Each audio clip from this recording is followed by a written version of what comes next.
Malamang i-trade na nga ng San Miguel Beer itong si Terence Romeo. Yan ngayon ang usap-usapan ng mga fans.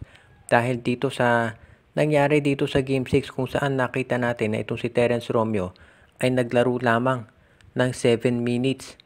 7 minutes lamang siya ginamit buong game at hindi naka-score.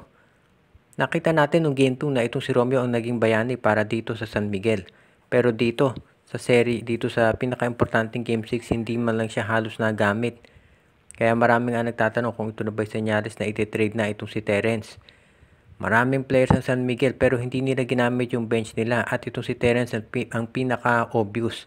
Marami nagsasabi na ang dahilan ba nito hindi siya fit sa sistema ni George Gallant. Marami nga nagsabi noong naka-score itong si Terence Romeo ng 26 points noong Game 2 na dapat nagdagan pa to ng playing time dahil obviously kinakailangan ng scorer ng San Miguel. Pero ang nangyari dito, imbis na dagdagan yung scorer, ay pinaupo po siya at hindi na ginamit. Kaya sabi nga ng iba, baka ito'y senyalis na napapalitan na itong si Terence Romeo. Maraming mga teams na pwedeng pagdalan itong si Terence at ang umuugong ang balita, baka may trade ng San Miguel at itong Northport Batang Pier o di kaya naman itong Terra Firma Jeep. Dahil nga syempre hindi masaya ang San Miguel dito sa nangyari kung saan na-eliminate sila ng Barangay Ginebra at 0-6 na ang record ng San Miguel kontra dito sa Ginebra kapag ang import nila ay si Justin Brownlee. Kaya iyan ngayon ang pinag-aaralang mabuti ng mga fans at pati na ng mga analyst. Ito nga ba si Terence Romeo ay dapat nang i-trade ng San Miguel? Maraming mga fans na nagsasabi na huwag i-trade itong si Terence dahil nakita naman natin kung paano ito umiscore. Sa tingin naman ng ibang fans, panahon na para i-trade si Terence dahil ito ay hindi naman consistent sa scoring niya at masyadong puro dribble, hindi masyadong nakakapasa sa mga teammates. Kung iti-trade naman nila ito si Terence, kailangan siguraduhin nila na high quality player din yung makukuha para maging competitive ulit ang SMB. Good news ito para sa Barangay Ginebra dahil yung finals ay sa linggo pa gaganapin. So ibig sabihin, medyo mahaba-haba pa yung pahinga nila. At yan ay kinakailangan ng Ginebra dahil marami nga silang mga players na injured. Itong si John Devance hindi nakapaglaro dito sa Game 6 dahil nagkaroon siya ng knee injury. Posible na baka by the time mag-umpisa na yung finals ay ready na itong si Devance para maglaro.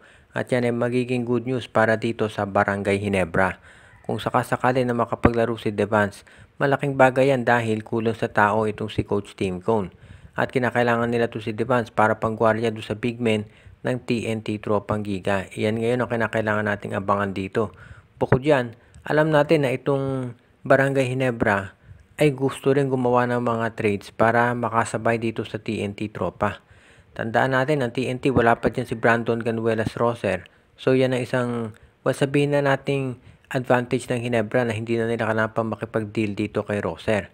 Pero alam nila na babalik din yan eventually at gusto nila na kumuha ng mga additional players na makatutulong sa kanilang lineup. Sa ngayon, marami pwedeng kunin ng Barangay Ginebra. Siyempre si Coach Tim Cone, nakafocus yan dito sa finals sa Governors Cup, 100%. Pero ang management ay kinukonsidera na rin kung sino yung mga players na hindi nila masyadong nagagamit na pwede nang i-trade. Of course, alam natin si Von Pesumal kasama dyan sa mga players na yan. Pati itong si Aljon Mariano and of course itong si Jason David, si Raymond Aguilar, yan yung mga pwede nilang i-trade. Kapag bumalik na si Jamie Malonzo, Jeremiah Gray at Isaac Go, yung iba pang players talaga hindi mabibigyan ng playing time at yun ang mga pwede nilang i-trade na talaga. Kaya ngayon yan ang good news sa Barangay Ginebra, yung mga injured players nila ay babalik na. At kapag yan ay nakabalik, lalong magiging formidable ang lineup ni Coach Tim Cone. Kaya yan talaga ang magiging maganda para dito sa Grand Slam hopes ng Ginebra. Itong Magnolia Chicken Templados ay isa doon sa mga teams na naghahanap ng paraan para maging mas competitive sa Commissioner's Cup. Nakuha na nga nila itong si Ricardo Ratcliffe.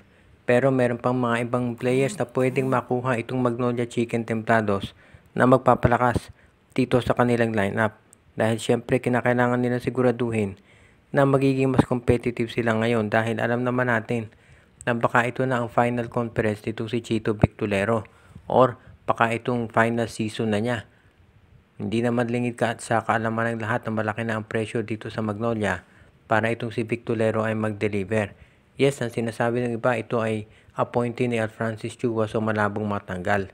Pero alam natin na may hangganan din naman yung pasensya ng management lalo na at ang tagal nang hindi nagcha-champion nitong Magnolia Chicken Templados. So yan ang aabangan natin ngayon dito kung ano ang pwedeng pagbabago na gagawin nitong Magnolia. As it is, alam naman natin na itong Magnolia ngayon ay nasasabi ng iba na parang underachiever. Dahil kung i-consider yung lineup nila, dapat kasama sila dun sa mga top teams katulad ng Ginebra, TNT at San Miguel. Pero dito nga sa Rain or Shine ay natatalo sila. So sino pa mga players ang pwedeng kunin ng Magnolia para ma-elevate yung kanilang laro? Well, obviously, ang isa dyan, itong si Arvin Tolentino na alam na natin ay matagal nang gustong makuha ng Magnolia. Ang problema na kasi dito sa Magnolia sa pagkuha ng mga players ay dahil alam natin karamihan ng mga gusto nilang players ay gusto rin kunin ng ibang mga koponan. Kaya yan ang dahilan kung bakit medyo nahihirapan silang kumuha ng mga players. Pero gagawa naman ang paraan niya ng management para masiguro na sila ay magiging, sabihin na natin, mas malakas yung lineup para dito sa Commissioner's Cup. At hindi lang sila aasa dito sa kanilang import na si Ricardo Ratcliffe. At yan ang plano ngayon ni Coach Chito Victorero para dito sa next conference. Ang Phoenix Fuel Masters ay kumukuha na ng import para dito sa darating na Governor's Cup. Itong si Donovan Smith, ayon doon sa reports, ang kanilang kukunin. Mukhang hindi available to si Jonathan Williams kaya ito ang kanilang magiging bagong import ngayon. At ayon dito sa mga reports, mukhang itong Phoenix Fuel Masters ay ready naman na gawin ang lahat para makasi-compete sila. Marami nga nagtatanong kung ito bang Phoenix ay ready pa talaga na lumaban dito sa PBA considering na alam na natin yung mga financial difficulties nila at marami nga nagsasabi na aalis na to sa liga. Pero mukhang pumapalag pa rin itong Phoenix at handa silang lumaban. Dahil syempre yun namang coaching staff. Walang control dito sa nangyayari outside the basketball court.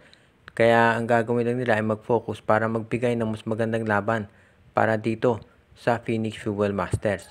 Very disappointing yung performance nila last conference. At syempre gagawin nila ang lahat para makabawi dito sa Commissioner's Cup. Alam din natin na malaki ang posibilidad na baka ito na ang last chance para ma-impress nila.